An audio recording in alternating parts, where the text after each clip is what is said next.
Voilà, nous sommes dans l'épisode numéro 27 qui s'inscrit dans la suite logique de cette série d'interviews avec des entrepreneurs sociaux à travers l'Afrique. Et aujourd'hui, nous avons un invité de la Côte d'Ivoire qui va nous édifier sur son témoignage et son expérience. C'est Monsieur Cyriaque Bogou. Alors bonjour Cyriaque, Bonjour, comment vas-tu cher ami? ça va très bien, Joachim. Alors, Cyriaque Gobou est un entrepreneur social, le cofondateur de Haut Village, qui est un espace de transformation sociale et d'innovation basé à Abidjan. Et il est également formateur, informaticien de formation. On va dire qu'il détient un diplôme d'ingénierie en sciences de l'informatique option télécom. Il est également blogueur. Alors, Cyriaque, est-ce que j'ai manqué d'un élément de ton profil? Non, c'est bon, je pense que tes recherches ont donné de bons résultats. Ah d'accord, ok. Aujourd'hui, tu as une expérience connue tant sur le plan national que continental et même international. J'aimerais bien savoir ce qui particulièrement te caractérise dans le domaine de l'entrepreneuriat social en Côte d'Ivoire. Comment est-ce que ça a commencé en fait tes initiatives sociales? Je pense que ça a commencé par une folie, qui a débuté dans les années 2010-2011, Mhm, quand j'abandonne un poste pour lequel je suis payé pour aller travailler comme bénévole dans une association. Donc mhm. voilà un peu ma folie. Donc voici comment j'ai commencé. Et j'ai commencé à parler de ma passion pour tout ce qui est digital, Mhm. et comment le digital peut impacter sa communauté. Et je pense que c'est comme ça que tout a démarré. Et bon, voilà où nous en sommes aujourd'hui, au fait. D'accord. Donc le digital, on va dire que est-ce qu'en ce temps-là, déjà nous sommes en quelle année quand la folie justement elle commence à se manifester? Les symptômes. Nous sommes en fin 2010, quand la folie, pas seulement les fantômes, j'avais déjà les symptômes, mais quand je commence à vraiment la manifester, donc on est en fin 2010, et à ce moment, le digital n'était pas trop connu dans notre zone, donc c'était comme si on prêchait dans le désert, mes amis et moi, mais aujourd'hui, avec du recul et avec des années quand même un peu d'expérience, je pense que Mhm. ça donnait quand même quelque chose et on en est fier. D'accord. Donc, faut dire qu'en ce temps, est-ce qu'il n'y avait pas de problème déjà de accès à Internet? En fait, comment est-ce que tu faisais justement pour concrétiser tes idées? Donc, à cette époque, c'était quand même difficile de se connecter. Non seulement ça coûtait cher, mais on Mhm, partait dans des lieux où il y avait des connexions qu'on pouvait avoir, donc mhm, des bibliothèques, ainsi de suite. Mais il faut dire qu'on a fait beaucoup de sacrifices parce que mhm, dans cette époque-là, c'était pas facile de faire passer des messages. Avant, à cette époque-là, quand tu dis tu es blogueur, mhm. les gens disent c'est quoi blogueur, donc tu es obligé d'expliquer à chaque fois. Par D'accord. contre, aujourd'hui, quand tu dis tu es blogueur, les gens comprennent automatiquement. Donc, c'était D'accord. vraiment dans cet environnement-là c'est comme si tu parlais du chinois à des personnes qui te regardaient, ils ouvraient, ils écarquillaient les yeux, mais celui-là, il dit quoi? Ah, Bon, exactement. on était en fait on était dans notre bulle, quoi. Et je pense que Exactement. Et justement, en c'est ce un peu ça. temps-là, ça veut dire que tes activités, tu les finançais de toi-même ou bien tu étais soutenu? Non, jusqu'aujourd'hui, c'est la majorité de nos activités, surtout par rapport au village, Mhm. c'est sur fonds propres. C'est pour ça que je dis nous sommes des fous. Donc, Ah c'est oui, de c'est une l'argent qu'on véritable. gagne à côté. Donc, c'est Exactement. de l'argent qu'on gagne à côté, qu'on réinjecte pour Ouais. la communauté, pour que C'est exactement la cette folie, ce qui communauté. caractérise les entrepreneurs sociaux parce que c'est essentiellement du bénévolat, ça demande une forte dose de passion, vraiment d'engagement pour la chose. Et donc, c'est ce qui t'a mené à cofonder Au Village. Au Village, Il qu'est-ce faut que de vous la faites passion, il faut exactement? beaucoup de passion. Oui, Au village, c'est vraiment un espace de transformation sociale. oui, C'est oui. toutes ces personnes qui n'ont pas de repères, qui cherchent leur D'accord. voie, qui peuvent venir et ensemble, on essaie de trouver leur voie. On ne dit pas qu'on a la voie qu'il faut, mais c'est Mhm, ensemble. On essaie d'amener la personne à faire sortir peut-être le plus profond de ses secrets, le plus profond de ses rêves, le plus mhm. profond de ses passions, et de lui dire, bon, vas-y, tu l'as, au fait, nous, on n'est que juste un tremplin pour faire ressortir ce qui est déjà en toi. Donc, ça veut Les dire que conseils qu'on a finalement, donnés comme des... oui. Donc, on va dire que l'objectif est atteint. c'est vraiment cet espace social de transformation, on va dire, de personnes qui deviennent des sources, des forces de production pour le développement Oui, du non, pays, de la Côte d'Ivoire. oui, ouais, je pense que notre force réside dans les Mhm, autres, en fait. mhm, Sans les autres, nous ne sommes rien. mhm, Et je pense que c'est ce qui nous caractérise un peu. Et mhm. aujourd'hui, je pense que ça se vit un peu dans l'ADN même du village parce que Mhm. le truc, c'est la communauté qui est notre force, en fait. Sans la Exactement. communauté, nous ne sommes rien, en fait. Mhm. Voilà, donc Alors, sans les autres, mhm, le village n'a pas sa raison d'être. exactement. Et au passage, donc, les membres de cet espace de transformation sociale et d'innovation sont appelés les villageois, c'est ça? En suivant C'est l'un de bien tes... cela, Ah c'est oui, les c'est très villageois. original ça. Donc ça veut dire qu'en fait, c'est une sorte de, une approche sociale qui vise à valoriser en fait ce que nous sommes exactement, tel que nous sommes. C'est bien cela et la philosophie qu'on essaie de partager à tous ceux qui viennent au village, Mhm. c'est la philosophie Ubuntu. Ubuntu qui veut dire je suis ce que je suis grâce à ce que les autres sont. Donc sans les Waouh, autres, nous ne sommes rien. Donc pour waouh, nous, c'est cette philosophie-là qui essaie de driver au village et depuis quand même 2014, on essaie waouh, d'inculquer cette philosophie-là autour de nous, partout où nous passons en fait. waouh. Mais je comprends mieux donc pourquoi tu as été nommé en 2017 par le département d'État américain à participer au programme IVLP. Est-ce que justement ton expérience de haut village t'a aidé plus ou moins à mieux asseoir ton leadership à l'international au sorti de ta participation au IVLP? Oui, je peux dire, j'ai beaucoup appris de cette expérience parce que le fait déjà de connaître des personnes extraordinaires et folles comme moi, comme celui qui est en train de me parler, à savoir Joshua, et sans oublier les espaces qu'on a eu à visiter, les Exactement. cours de leadership et d'entrepreneuriat social qu'on a eu à avoir. Je pense que c'est venu compléter ce qui était déjà en marche et j'ai beaucoup appris. Donc, je pense que Mhm. c'est une expérience que je ne manque jamais de partager et surtout, ce qui nous importe, c'est surtout le give back. Quand tu Mhm. vas quelque part, que tu reviens, tu as obligation de faire du give back. Mhm. Donc, tu dois redonner à la communauté ce que la communauté t'a apporté. Et je pense que c'est ce qu'on essaie de faire depuis ces années-là. Mhm. Et bon, donc de notre retour, de mon retour Des États-Unis? de ce programme IVLP, Mhm. je pense que voilà, je pense que ça m'a permis de pouvoir continuer ce que j'avais, mais avec Mhm. de nouvelles informations, de nouvelles Exactement. notions et surtout de nouvelles manières de voir les choses en fait. Ouais. Et je me souviens encore de cette expérience. Je crois nous étions à l'État de Utah où nous étions en visite d'entreprise. Je me souviens plus exactement du nom de l'entreprise où effectivement tu n'avais pas caché ta satisfaction et surtout le fait que tu voulais vraiment tout de suite mettre en implémentation tout ce que tu venais à peine d'acquérir comme connaissance lors de cette visite-là. Je crois que c'était quelle entreprise? Tu te souviens? Je sais plus, je me Je pense que rappelle c'était plus le nom de l'entreprise, mais Tokopaxi ou Tokopaxi ou Toko. Je sais plus très exactement, j'ai Non, oublié.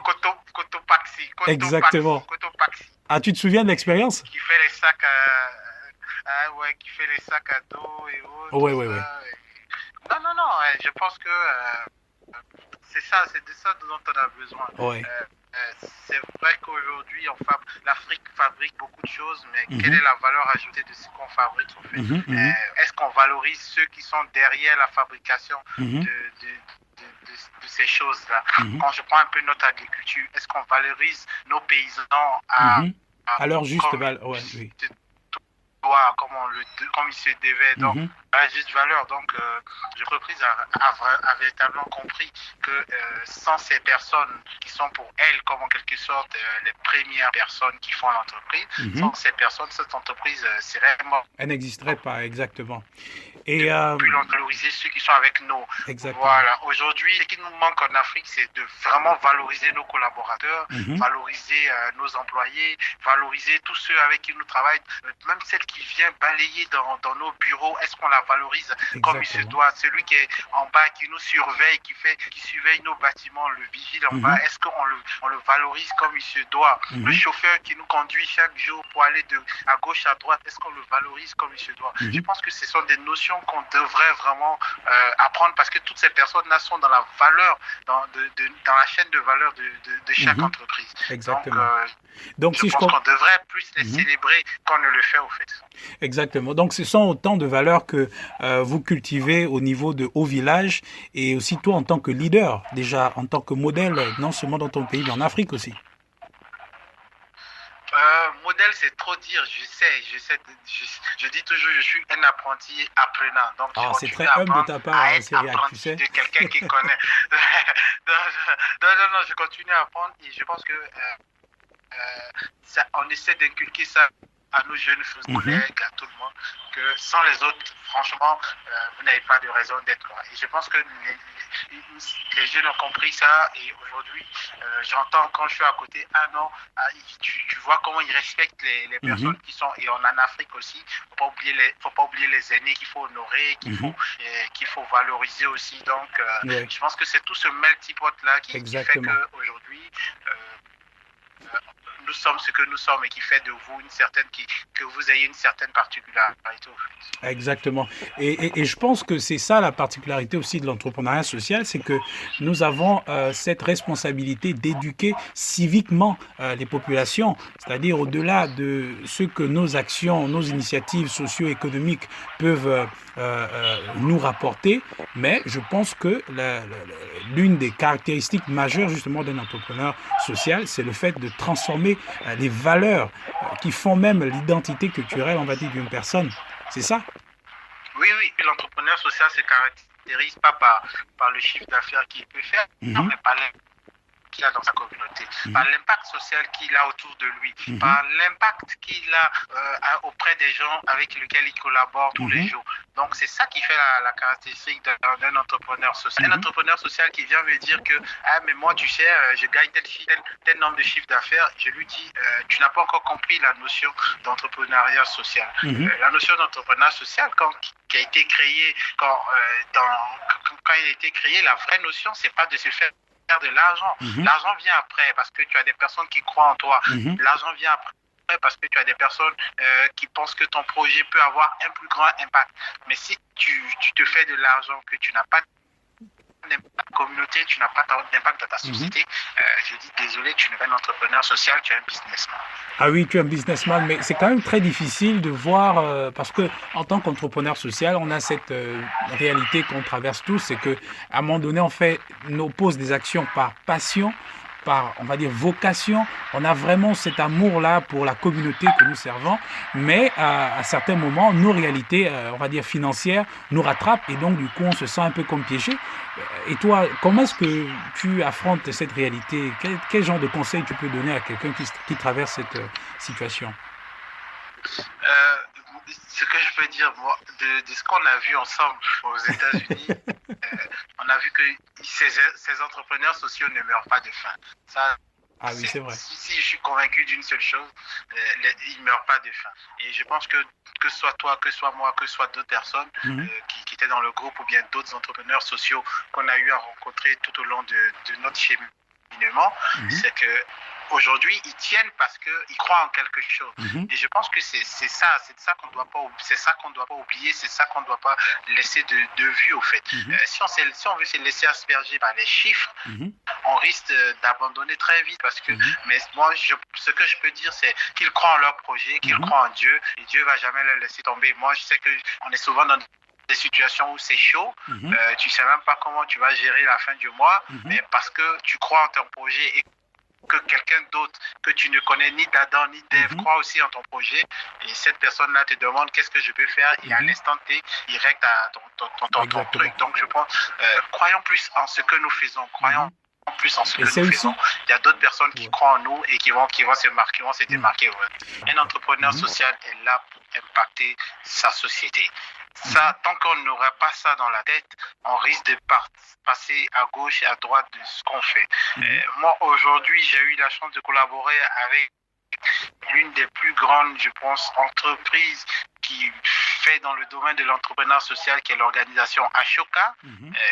Mais quand tu discutes avec les entrepreneurs sociaux, mais Mhm.